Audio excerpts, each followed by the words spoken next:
Hello, Skyline High School, and welcome to the bullying presentation hosted and presented by the Skyline High School Counseling Department. So what do you expect to learn in this presentation? Well, we're going to go over the definition of bullying, the impact of bullying, David's Law, the warning signs of bullying, how to report bullying, steps to creating a campus-wide prevention and intervention plan, components of effective bullying prevention programs, and practical application of bullying prevention. What is bullying? It is behavior that is sufficiently severe, persistent, and pervasive enough that the action or threat creates an intimidating, threatening, or abusive educational environment for a student. It exploits an imbalance of power. It interfaces with a student's education or substantially disrupts the operation of a school. It may now include one significant act. You've probably heard the rhyme, sticks and stones may break my bones, but words can never hurt me. But with bullying in schools today, that is not the case. ABC's Sherry Preston has this report. When kids head off to school in the morning, they may have a lot on their minds: tests, friendships, and unfortunately, bullying. Teen emotions are vulnerable, and cruel words and physical abuse can severely impact their well-being. A CDC survey found that 1 in 5 high schoolers were bullied at school in the past year. Words and texts can hurt. Some kids reported physical threats and injury, but even more experienced cyberbullying. This type of bullying by text and on social media presents yet another downside to screen time for adolescents. And victims of bullying are at risk of more than just physical harm from fighting. Anxiety, depression, even suicide are all risks. 1 in 3 students reported serious depressive symptoms. And as many as 17% of all high schoolers say they considered suicide in the past year. The harm is not just for bullying victims. Bullies have more academic problems and increased substance abuse. Could your child be a victim of bullying? Some signs include avoiding school with feigned illness, sleeping problems, and unexplained injuries. To prevent bullying, parents are encouraged to talk to their kids about it, be supportive, and listen to concerns, and act as role models in the way they treat others. With this Medical Minute, I'm Sherry Preston, ABC News. So David's Law. David's Law was passed after a student in San Antonio committed suicide due to bullying. These changes now show that a single significant act of bullying is defined.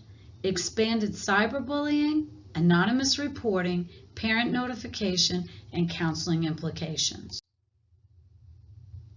The warning signs of bullying. Things to look for at school. Sudden change in school attendance, academic performance. Easily distracted and/or difficulty concentrating in class, and doesn't want to participate in school-sponsored activities anymore. Stop and think. Remember, the warning signs are behaviors that are evident and persist over time. You're always better to be wrong than to allow a student to suffer. Warning signs. They can be social and emotional behavior. You can see a student as lonely, withdrawn, isolated. They have become nervous, anxious, or fearful. They don't stand up for himself or herself, is being made fun of, laughed at, picked on, teased, put down, and are called names by other students. Uses victim body language, hunches shoulders, hangs head, won't look people in the eye, back off from others. They rather be adults during lunch and other free time. They suddenly begin to bully students. Low self-esteem, irritable, disruptive, aggressive, quick-tempered, fight back, but they always lose. They blame themselves for problems, difficulties, overly concerned about personal safety. They spend a lot of time and effort thinking, worrying about getting safely to and from lunch, the bathroom, lockers, maybe even recess when they have time after school. They avoid certain places in the building. They talk about running away, and they talk about suicide. Now, these warning signs can be physical. frequent illness, headaches, stomach aches, etc. Scratches, bruises, damage to clothes or belongings, etc. that don't have obvious explanations. Sudden stammer or stutter has a physical difference that sets him or her apart from other people. They wear glasses, overweight, underweight, tall or shorter than peers, talks funny, looks funny, walks funny, etc. Change in eating patterns, sudden loss of appetite. De-escalation. Don't attack, but react. De-escalate with immediate response.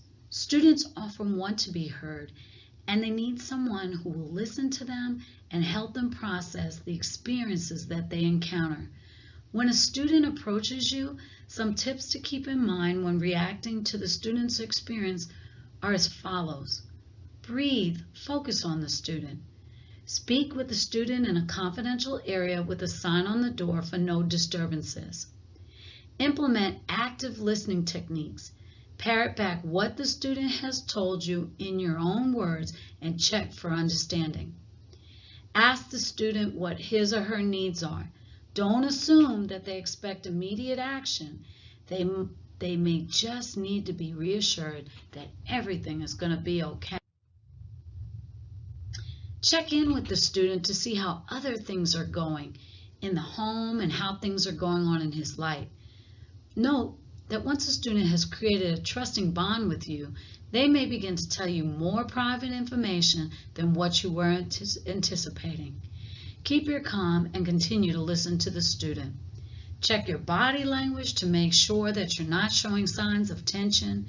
Reduce stimulation that may trigger an emotional reaction from the student, and look for small positive behaviors and verbally reinforce them with real-time acknowledgement to the student. Social and emotional responses. Lead and de-escalation sentence starters can begin with some words like, it seems like, what if, let's try, it feels like. Active listening, parroting those phrases that make the student want to talk to you. I appreciate your situation. It sounds hard for you. I can see how upset you are. I can see how talking about this makes you upset. How do we report? Well, employees will have to access the Student Discipline System, SDS, to report bullying incidents. Type in the EAD username and password to log in. You can go to ses.dallasisd.org. Reporting. So any employee who suspects or receives notice that a student or a group of students has or may have experienced bullying shall immediately notify the principal or designee. The incident should be made on the Student Discipline System under the Bullying tab. It must be made by the staff member within 24 hours. The principal or the designee will contact the parent and they will conduct the investigation. So let's stop and let's just make sure. Again, faculty or staff members who receive the report must enter the incident in the Student Discipline System. The principal will then be able to review the report of the incident. So everyone involved must contribute to an improved school climate, because you're going to start with those who bully. You're going to have those who are victimized. You're going to have people that witness the bullying. But above all, you have the teachers and the staff members who really care and focus on the bullying process to turn the school to a totally bullying-free environment. So some components of effective bullying prevention initiatives are improve classroom management, involve parents, build your students' skills, integrate with academics, and include professional development. Other components of an effective bullying prevention are the efforts have to be on a school-wide basis. They have to be consistent use of nonviolent restorative consequences, or also known as restorative practices. Relationships are paramount. Adults in authority model respect and empathy. Students have an opportunity to practice being an upstander. Students embrace kindness, respect, and empathy so that it is the norm. Use the bullying checklist that will be included with this presentation. So, in order for us to put together this presentation for you, we use several resources which are all listed on this slide. So if you have any more further questions after viewing this presentation, please reach out to your Skyline Counseling team. Your 9th grade counselors are Ms. Tamika Cross and Mrs. Denise Tucker. 10th grade is Daniel Taylor and Angela Ross. 11th grade is Paula Forrest and Charla Anderson. 12th grade is lead counselor Miss Cynthia Norton, Elizabeth Johnson, and Keandria Wright. Your collegiate academy is Shavonda Davis, and the letters are all indicated on the slide, which lets you know which counselor handles which part of that alphabet for that grade level. Again, thank you so much for listening, and I'm sure you'll have a great year, and take care.